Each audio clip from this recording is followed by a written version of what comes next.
Excalibur. It's one of the ones from the new off the Hickman, Powers of X, House of X run. One I was kind of iffy about. Wasn't sure if this was going to be good or not. So did it hold up? Let's dive in.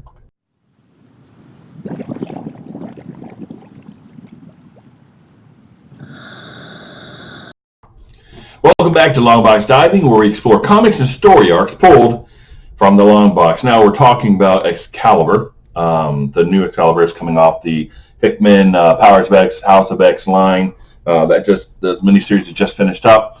We've got a couple other things that here recently. X-Men 1 and Marauders both have been really good. So will this hold up? Now, Teenie Howard did the writing on this, and let me see if things right. Sam is right. Marcus Toe doing the artist. We have, and then some the colors and letters and all this kind. But the color artist is Eric. So did this hold up? Is it as good as, X-Men was great. Powers of X, House of X were fantastic. Gary Dugan did the first, I believe, Marauders, and that was okay. It was pretty good. And some iffy stuff in there, but it was okay. Now, I don't know Teenie Howard very well, so I don't know. I don't have a bias for or against of her writing. It's just, hey, is it good? Is it not good? Did it measure up or did it not measure up to my expectations or to the expectations that have been put on this whole series, seeing as how fantastic the beginning was. It's like following a really good cover band and you've got to come out afterwards and you're not as good. That would be bad. But if you are as good, then you're okay. But if you're better, it's fantastic. But Jonathan Hickman set the bar really high.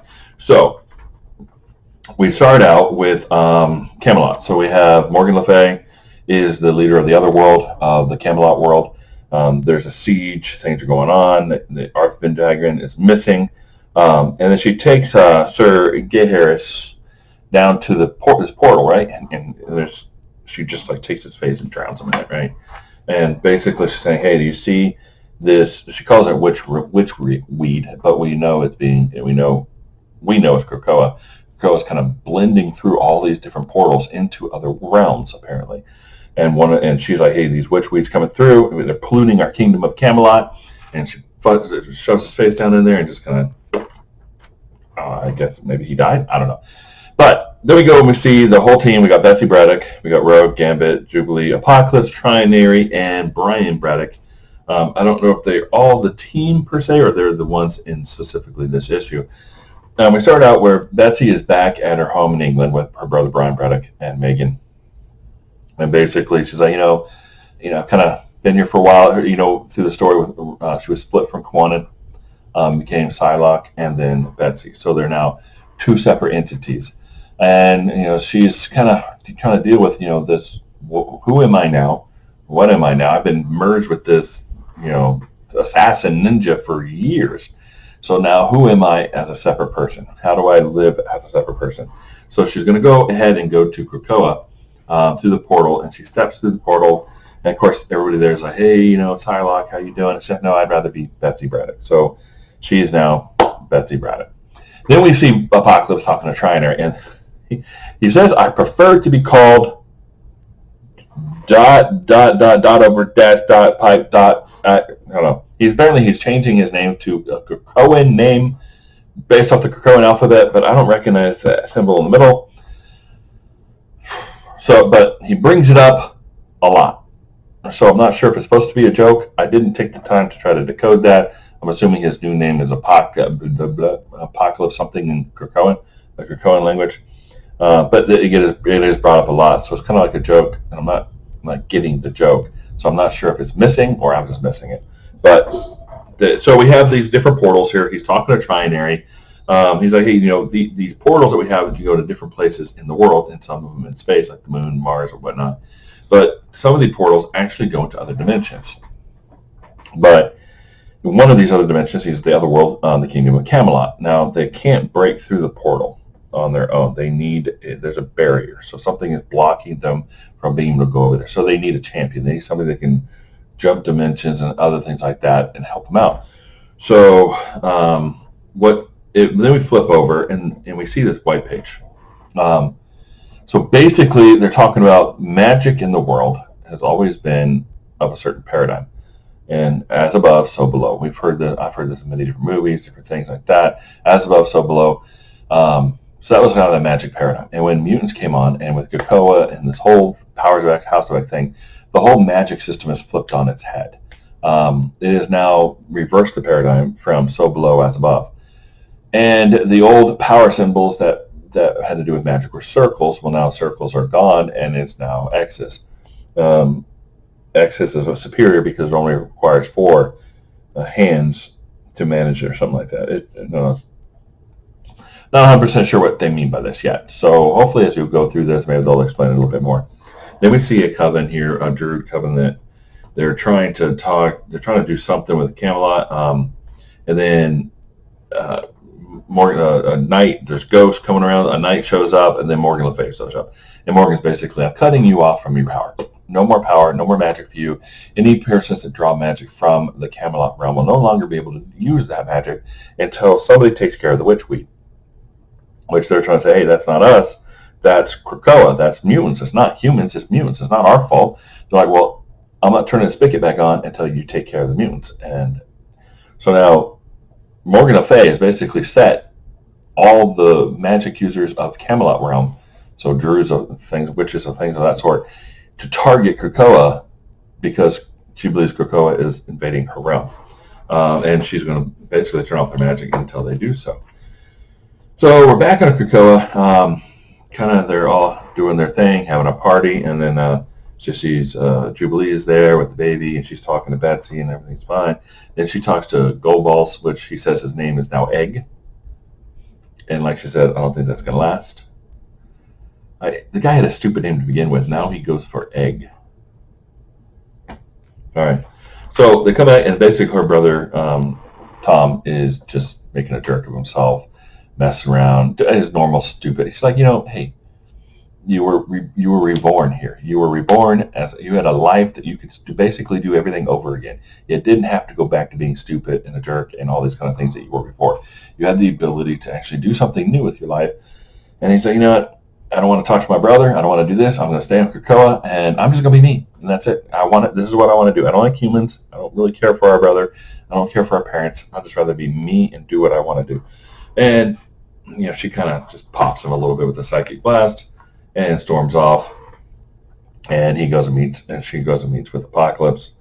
And he's like, hey, we need to get your brother. We're having a problem between the realms. Something's going on. We need to get your brother. So she portals back over to the manor. He's getting dressed up. He's already been called to the other world. Something's going on. There's an emergency. And she's like, well, I want to go with you. He starts poking fun at her. Like, we were talking Apocalypse. Apocalypse has always been a bad guy. And he's like, just talking Apocalypse? What? You having tapas with Magneto? And she's like, no, knock it off. They're mutants. We're living there. I'm not caring about that. I'm just trying to deal with who I am now that I am not wearing the skin of somebody else. I'm finally me again. And I'm trying to just come to terms with that. So he's like, hey, I'm sorry, apologize, brother, sister, twin thing.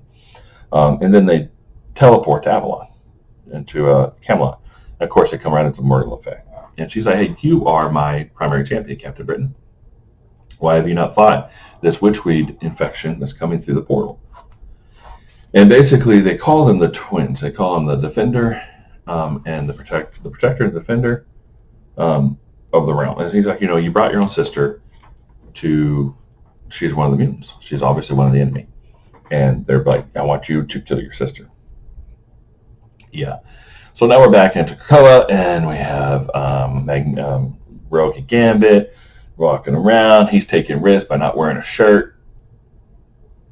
One touch from her, man, But this is interesting. She says, what do you think about the third law? Make more mutants.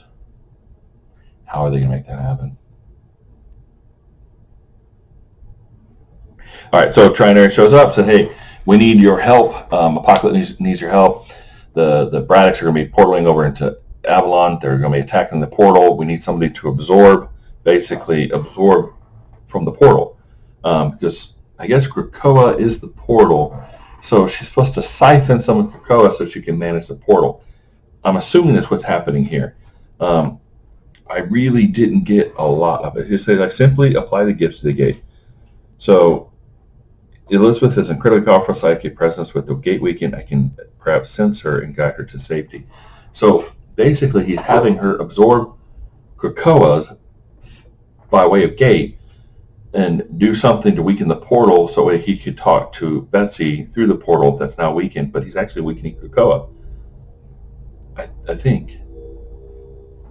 Now Gambit is there. Is like, if anything happens to her, I'll kill you. He's like, yeah, I'd like to see that. So would I. So then we back into Avalon Camelot. We have we call the Womb Twins Witch Breed Oathbreaker, and they call them the Defender and the Pretender. So Brian Braddock is the Defender, and Betsy Braddock would be the Pretender. And she's actually able to control, Morgan Le Fay is able to control Brian Braddock. Now, Betsy actually forms, a nice broadsword type thing, a long sword with a shield. And it's really cool because she looks more of the knight, got a long sword, got the shield, all made from psychic energy. Brian Braddock is controlled, and that was really interesting because his costume kind of changes. And then as it's changing, it turns into this Dark Knight. But he keeps trying to push his medallion, his Captain Britain medallion at her. And he's like, what are you trying to do with that? So Rogue's handling the portal. She's starting to absorb it. Brian's fighting Elizabeth, Betsy, and he's got the medallion. And then Apocalypse is able to use Jubilee's last thoughts and message communication with Betsy to actually go through the portal to tell her that you need to break the portal because somebody's attacking, the Morgan Le Fay will attack the mutants. And they made a statement that Jubilee was the last person to talk to Betsy, but that's not exactly true because right after she finished talking to Jubilee, she talked to Egg, Gold Balls, and then she talked to her brother. So Jubilee wasn't the last person to talk to her. But hey, so she throws the broadsword through the portal. She cracks it. It causes an explosion outward on Rogue. Rogue falls down. And then Krakoa kind of just starts wrapping up and wrapping around Rogue. And she's like, I think I've absorbed too much. And I feel I need to. And then she's like Sleeping Beauty almost, right? She's laying in there and she's turned all purple. Her hair, you still see the white in the hair, but she's like, everything's like purplish. She's laying there and she's wrapped up in these leaves and plants and twigs and whatnot. Don't know what's happening to her. So back in Avalon, Betsy is now fighting Morgan Le Fay. Her brother is dressed like the Dark Knight, and he takes the amulet and he throws it at her, right? And she's like, is the dark magic enough for you now? Do you not need the trinket? And you can see it in his eyes, right? And this was actually really good. Well done with the art here. And he's dressed like the Black Knight. Looks pretty cool, actually. He says, take the trinket. My lady is more than enough. Take it, I beg thee, witch. Please. And you can see in his eyes, please, just go. Take it where? He goes, put it on and be gone. And he kind of smash it. And he against Morgan Le Fay's wishes. So Brian's still there, and he's able to exert a little bit of control over the situation, help his sister leave. Now Rogue's racked up in this leaf cocoon type thing, like Sleeping Beauty, and he's like, what did you do to her? And Gambit's like, what did you do to her? And he's like, goes to punch, and he charges up his hand. So would that make his hand explode? Or did he charge his glove and his glove will explode? I'm not sure. Normally he throws the things and he can charge things up and it explodes. So is he planning on exploding his hand? And then when he punches Apocalypse just grabs his hand and nothing happens. So I'm not sure. That doesn't fit with what I understand of powers. So I don't know. And then Psylocke shows up. Psylocke is Betsy. They call her Psylocke, but it's Miss Braddock. But she goes, now call me Captain Britain. And she's like, okay. So she's got that cold Captain Britain uniform with the helmet and the broadsword, psychic broadsword, and she's wearing a cocoa flower in her hair still. She's like, what happened to Rogue? It's a good question. What happened to Rogue? And I put a little epilogue in here where the woman from the coven that promised to attack all the mutants has taken and killed her whole clan and taken some shards of something and went down to another cult called the Coven of Akaba.